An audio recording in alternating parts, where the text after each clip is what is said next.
அவளே இந்த நாளில் ஒரு சின்ன சிந்தைக்குள் கர்த்தர் நம்மை கொண்டு வருகிற தேவன். வேதத்தை ஆராய்ந்து பார்க்கும்போது கிறிஸ்துவை குறித்து சொல்லப்பட்டிருக்கிறது, மனுஷகுமாரனுக்கோ தலை சாய்க்க இடமில்லை என்று இயேசு கிறிஸ்து சொன்ன ஒரு நல்ல ஒரு வார்த்தைகளை வேதத்திலே நாம் காண முடியும். இந்த நாளிலே அவரை குறித்து சொல்கிற வார்த்தைகள், அவர் சொன்ன வார்த்தைகள், அவர் சொன்னதான தீர்க்க தரிசனங்கள் என்று சொல்லி அநேகம் வேதத்தில் அடங்கியிருக்கிறது. ஆனால் வேத வசனங்களை ஆராய்ந்து பார்க்கும்போது அது எந்த சூழ்நிலையிலே சொல்லப்பட்டிருக்கிறது, அந்த வார்த்தை எந்த நிலையிலே கொண்டு போகிறது, எந்த நிலையிலே கொண்டு போய் நிறுத்துகிறது என்று சொல்லி நாம் ஆராய்ந்து பார்க்க வேண்டும். கிறிஸ்துவை குறித்து சொல்லப்பட்ட வார்த்தை, மனுஷகுமாரனுக்கோ தலை சாய்க்க இடமில்லை என்று. இந்த பூமியிலே கர்த்தர் அநேக விதவிதமான இடங்களை உண்டாக்குகிற தேவன். நல்ல சூழ்நிலைகள், நல்ல காலநிலைகள், நல்ல வசதிகள், நல்ல வாய்ப்புகள், நல்ல தருணங்கள், நல்ல சிலாக்கியங்கள், நல்ல ஆசீர்வாதங்களை கொடுத்து நடத்துகிற கர்த்தர் நம்மை எந்த நிலைக்குள்ளே கொண்டு வருவார் என்று சொல்லி ஆராய்ந்து பார்க்கிற பிள்ளைகளாய் காணப்பட வேண்டும். இந்த பூமியில் அநேக இடங்களை நாம் கண்டிருக்கிறோம் என்றால், சுதந்திரித்திருக்கிறோம் என்றால், விண்ணக வாழ்விலே எந்த இடம் நமக்கு கொடுக்கப்படாமல் காணப்படும் என்று சொல்லி ஆராய்ந்து பார்க்க வேண்டும்.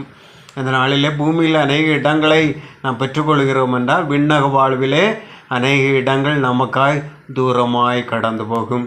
கிறிஸ்துவை குறித்து பார்க்கும்போது அவர் இந்த பூமியை ஆண்ட கர்த்தர், இந்த பூமியை சிருஷ்டித்த தேவன், இந்த பூமியின் சகல அதிகாரங்களும் அவருக்கு கொடுக்கப்பட்டது என்று சொல்லி நாம் காண முடியும். ஆனால் அவரை குறித்து சொல்லப்பட்ட வார்த்தை, மனுஷகுமாரனுக்கோ தலை சாய்க்க இடமில்லை என்று. அது எதை குறிப்பிடுகிறது? அது எதை குறிப்பிடுகிறது என்றால், சிலுவையை குறிப்பிடுகிறது. சிலுவையை நாம் பார்க்கும்போது, சிலுவையில் அறையப்பட்டவர்களுக்கு தலை சாய்க்க இடமில்லை. சிலுவையிலே தொங்குகிறவர்களுக்கு தலை சாய்க்க வசதிகள் இல்லை. இந்த பூமியிலே நாம் படுத்து உறங்குவதற்கு, இளைப்பாறுவதற்கு அநேக இடங்கள் உண்டானால், சிலுவையிலே தொங்குகிற ஒரு நபருக்கோ இடமில்லை. அந்த வார்த்தை, அந்த சூழ்நிலை, அந்த வார்த்தை சிலுவையிலே நிறைவேறுகிறதாய் காணப்பட்டது. கிறிஸ்து சொன்ன வார்த்தை, கிறிஸ்துவை குறித்து சொல்லப்பட்ட வார்த்தை, அது சிலுவை வரை கொண்டு போய் நிறுத்துகிறதாய் காணப்பட்டது. தெய்வ பிள்ளைகளே, இந்த நாளிலே நாம் சொல்லலாம், நான் கிறிஸ்தவன், நான் தேவனுடைய பிள்ளை, நான் தேவனை ஆராதிக்கிற ஜனம், தேவனுக்காய் ஓடுகிறேன், உழைக்கிறேன் என்று சொல்லுவோம் என்றால், அது நம்மை சிலுவை வரை கொண்டு போய் நிறுத்த வேண்டும். அதை நாம் விரும்ப வேண்டும். வாருங்களே, சிலுவை இல்லை என்றால் மனிதனுடைய வாழ்க்கை இல்லை, பாடு இல்லை என்றால் மனிதனுடைய ஜீவிதங்கள் இல்லை. இதனாலே கிறிஸ்துவை குறித்து சொல்லும்போது அநேக சூழ்நிலைகள் அவருக்காய் கொடுக்கப்பட்டாலும் அவரை சிலுவை வரை கொண்டு போய் நிறுத்தினது.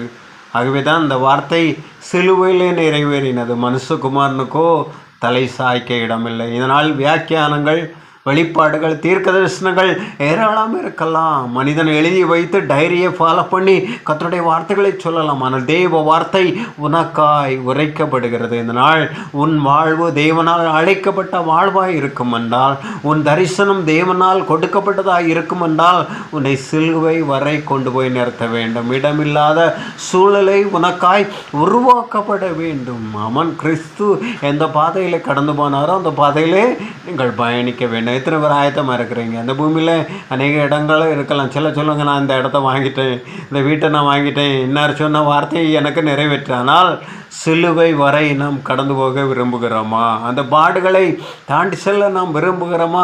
அந்த பாதை வழியே நாம் பயணிக்க நாம் விரும்புகிறோமா என்று சொல்லி ஆராய்ந்து பார்ப்போம். தேவனுடைய பிள்ளைகளே, தேவனுக்காய் நிற்போம் என்றால், தேவ தரிசனத்தில் ஓடுவோம் என்றால், அவன் இடமில்லாத சூழ்நிலை கடந்து வரும். அந்த வாழ்வுக்குள்ளே பயணிப்போம். கர்த்தர் ஒவ்வொருவரையும் நடத்துவார். கிறிஸ்துவுக்கோ தலை சாய்க்க இடமில்லை.